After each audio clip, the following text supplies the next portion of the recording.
جسمك هو أغرب حاجة بتمتلكها وانت مش واخد بالك. عارف إن في عضلة في جسمك بتشتغل وانت نايم؟ أو إن في حاجة بتخليك تضحك من غير سبب واضح؟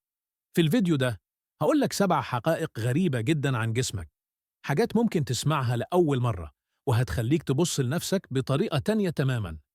بس قبل ما نبدأ، اشترك في القناة وفعل الجرس علشان دايما تلاقي عندنا معلومات تشدك وتبهرك. الحقيقة الأولى: جسمك بينتج حر حرفيا. في خلال نص ساعة جسم الإنسان بينتج حرارة كفاية يغلي بيها نص لتر مية. يعني لو ركزت كل حرارة جسمك في كوباية شاي هتغلي. الحقيقة التانية: المعدة بتاكل نفسها وبتتجدد كل أسبوعين.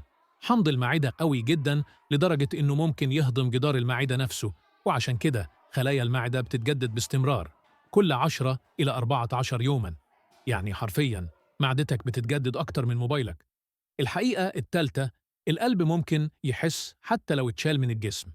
القلب عنده نظام كهربائي خاص بيه، يقدر يخليه يضرب حتى وهو بره الجسم، وده السبب إن القلب ممكن يشتغل لثواني بعد الموت في بعض الحالات الغريبة. الحقيقة الرابعة اللي هتخضك: فيه ناس بيشوفوا أكتر من ألوانك.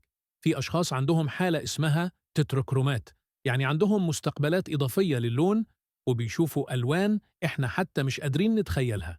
الألوان بالنسبة لهم عالم تاني. الحقيقة الخامسة: فيه عضلة ما بتتوقفش أبدا. القلب؟ لا. الرئة؟ لا. العضلة دي هي عضلة العين، بتتحرك أكتر من 100,000 مرة في اليوم، يعني وكأنك بتمرنها أكتر من أي عضلة في جسمك وانت مش واخد بالك. الحقيقة السادسة: جسمك فيه ذهب. صحيت كده، في نسبة صغيرة جدا جدا من الذهب موجودة في دم الإنسان. بس للأسف مش كفاية تفتح بيها محل مجوهرات. الحقيقة السبعة: العظام أقوى من الفولاذ. العظم البشري ممكن يتحمل ضغط أكتر من الفولاذ لو اتقارن بالحجم.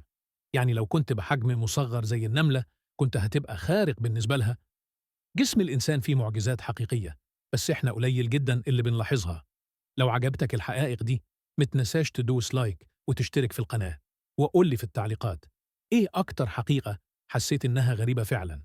ولو عندك فضول تعرف حقائق أكتر، استناني الفيديو الجاي علشان لسه عندنا حاجات تخليك تقول إزاي ده جسمي